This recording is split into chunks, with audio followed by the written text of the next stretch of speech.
हमारी पाठशाला ने 1250 साल देश पर शासन किया है।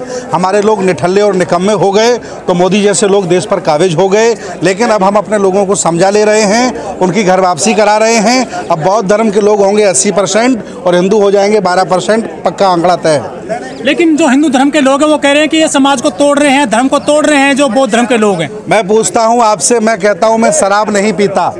अब शराब बनाने वाली फैक्ट्री वाला मेरे खिलाफ आंदोलन चलाए, ठेका शराब बेचने वाला मेरे खिलाफ आंदोलन चलाए, तो मैं क्या करूं? मेरा मन में नहीं पी रहा शराब, तो वैसे ही मैंने कहा कि मैं नहीं मानता।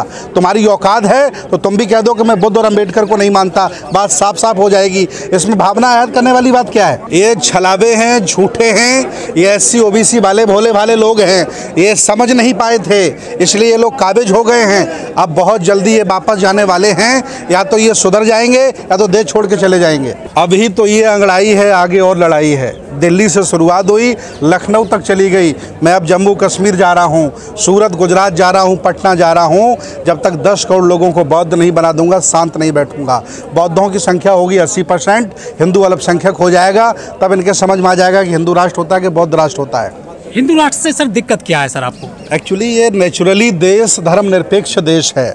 ये किसी मंदिर से नहीं चलता, किसी गीता पुराण से नहीं चलता, ये संविधान से चलता है। और संविधान की जो मूल भावना है वो धर्म निरपेक्ष भारत की है।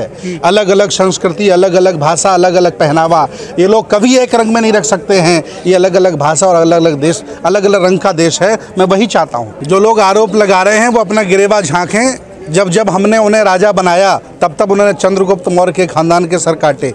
एक बार फिर राजा बनाया, श्रवणकोर में उन्होंने स्तन का हमसे कर लिया है, स्तन ढकने का। एक बार फिर इन्हें राजा बनाया तो उन्होंने पीछे झाड़ू और आगे मटका बंधवाया है। लेकिन हमारे SC OBC वाले लोग भूल गए थे, ये बेहोश हो गए थे।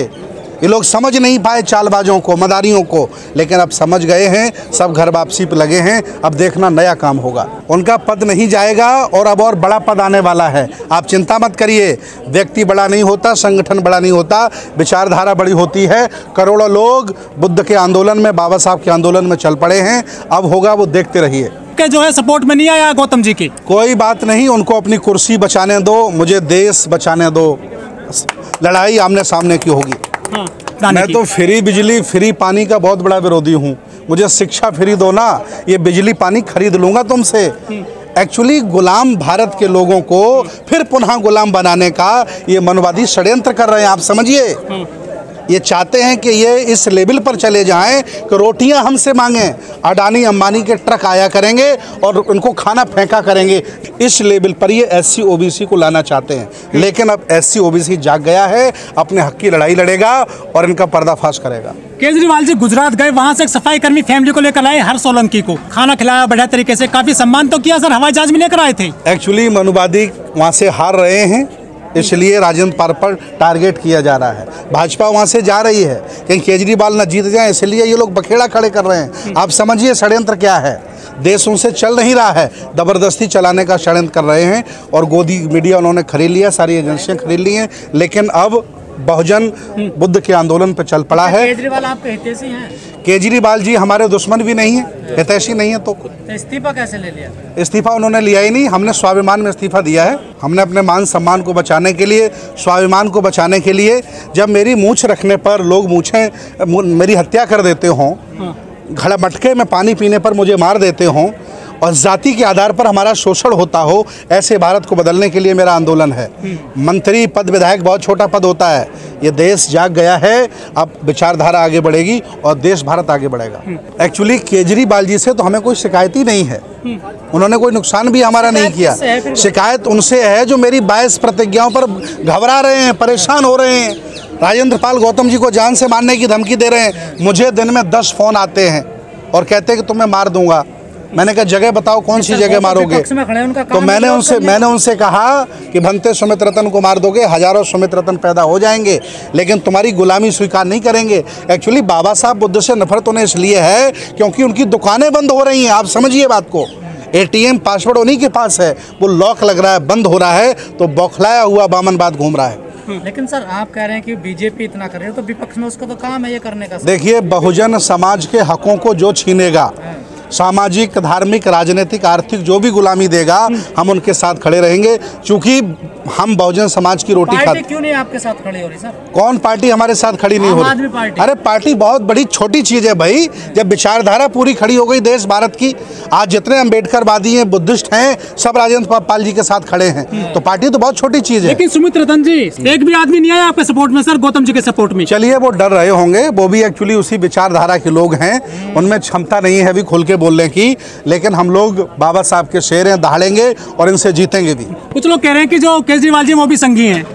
हाँ, वो खुद स्वीकार करते हैं, इसमें हमें कहने की ज़रूरत का, उन्होंने खुद स्वीकार किया है कि मेरा बचपन आरएसएस में गुजरा है, तो हमें बार बार कहने की क्या ज़रूरत है? वो कह रहे हैं कि हम कृष्ण के वंशज हैं, कंसों को नहीं छोड़ेंगे, किसकी तरफ इशारा? कोई बात नहीं, वो जिसके वंशज बने रहें, जो अच्छा कार्य करेगा, जो सबको लेकर के चलेगा, उसका साथ दिया जाएगा, और जो नफरत फैलाएगा, भारत को तोड़ेगा, उसको देश से भगाया जाएगा। हिंदू देवी देवताओं का अपमान सहा नहीं जाएगा। हिंदू देवी देवताओं का अपमान हुआ कब? मैंने ये कहा कि मैं तुम्हें नहीं मानता, तुम्हारी जो औकात हो तुम ये कह दो मैं बुद्ध अम्बेडकर को नहीं मानता, मुझे कोई तकलीफ नहीं होगी। एक्चुअली तकलीफ उन्हें इस बात से है कि ये मेरी गिरफ्त से बाहर जा रहे हैं, ये SC OBC के गुलाम लोग, ये घर वापसी करके इनकी कस्टडी से, इनके मंदिर पे जो चढ़ावा चढ़ाते थे, ये गिरफ्त से बाहर निकल रहे हैं। ये तकलीफ है। लिया गया है या फिर दिया गया है? स्वाभिमान में इस्तीफा दे दिया है, स्वाभिमान में, क्योंकि विचारधारा बड़ी है, बाबा साहब का आंदोलन बड़ा है, पद बहुत छोटा होता है। लेकिन कहा जा रहा दबाव बनाया गया है राजेंद्र पाल गौतम। ये राजेंद्र पाल गौतम जी से पूछिए, मैं बौद्ध भिक्षु हूँ, मेरा काम है उनका सपोर्ट करना, क्योंकि राजेंद्र पाल गौतम जी विचारधारा को आगे बढ़ा रहे हैं, बाबा साहब के आंदोलन को आगे बढ़ा रहे हैं, हम लोग सब उनके साथ खड़े हैं। तो समाज के रूप में तो नाराजगी होंगी ना केजरीवाल के प्रति? होगी या नहीं होगी, केजरीवाल जी खुद बताएंगे, राजेंद्र पाल गौतम जी बताएंगे, मुझसे आपको क्या पूछना है, हमसे पूछिए आप। क्यों, आपको नहीं लगता नाराजगी है नहीं है? नहीं, मैंने तो उनसे बात नहीं की ना, मैं मिलने का समय मांगा हूँ, मिलने जाऊंगा अभी। देख रहे हैं ना जो लोग आज आए हैं, इतना बड़ा जो ये भीड़ आई है, आपको इसमें कुछ नजर नहीं आया कि नाराज है? देखिए, अगर नाराज होंगे तब भी वो कुछ बहुजन समाज का नहीं बिगाड़ लेंगे, और खुश होंगे तब भी कुछ नहीं बिगाड़ लेंगे।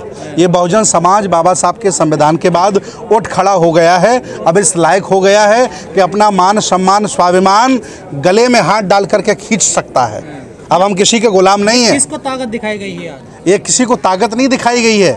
आज 14 अक्टूबर है, बाबा साहब की धम्म क्रांति का दिवस है। आज हम लोगों ने बाबा साहब को पुष्पांजलि करके अपने आप को गौरवान्वित महसूस किया है। ये प्रोग्राम अंबेडकर भवन में होने वाला, वहाँ क्यों कैंसिल हो के फिर इधर को आया? अनुमति नहीं मिली होगी, यहाँ अनुमति मिल गई इसलिए यहाँ हुआ है। बहुत बहुत धन्यवाद। भवन में भी अनुमति चाहिए? जी बिल्कुल, अम्बेडकर भवन में शासन प्रशासन से बात करनी पड़ती है, ज़्यादा लोग आ जाते हैं, दिक्कत होती है, लेकिन यहाँ बाबा साहब की बड़ी अच्छी प्रतिमा थी, हम लोगों ने पुष्प अर्पित किए। आदरणीय गौतम जी के पास परमानेंट कुर्सी तो थी नहीं, पहले वो एडवोकेट थे, फिर वो समता सैनिक दल में कार्य करते थे, सामाजिक कार्य करते थे, और नहीं मंत्री पद रहेगा, इसके बाद फिर अपने सामाजिक धार्मिक कार्य करेंगे। क्या फ़र्क पड़ता है, ये पद आते जाते रहते हैं, लेकिन पुरखों की विचारधारा को आगे बढ़ाने का जो उन्होंने जिम्मेदारी उठाई है, इसलिए मैं उनके साथ खड़ा हूँ। पुरानी बात हो गई है, जो लोग आटे दाल चावल पर बिजली पर पल रहे थे, वो लोग जागरूक हो गए हैं कि इससे हमारी आने वाली पीढ़ी गुलाम हो जाएगी। अब वो इन व्यवस्थाओं को छोड़ना चाहते हैं, इन जुमलेबाजों को छोड़ना चाहते हैं, और अपने हक अधिकारों की लड़ाई लड़ रहे हैं। अब एक ही नारा चलेगा, जिसकी जितनी संख्या भारी उसकी उतनी हिस्सेदारी, जो देगा उसी का साथ दिया जाएगा, और नहीं देगा तो नीचे उठा के रख दिया जाएगा। के हिसाब से 4 मंत्री बनने चाहिए ना दिल्ली में? बिल्कुल बनने चाहिए, ये तो जिम्मेदारी है। समाज मांग करे, हिस्सेदारी मिलनी चाहिए, और अगर नहीं दे रहे हैं तो ये जिम्मेदारी समाज के लोगों की है, और जो मुख्यमंत्री उनकी जिम्मेदारी है।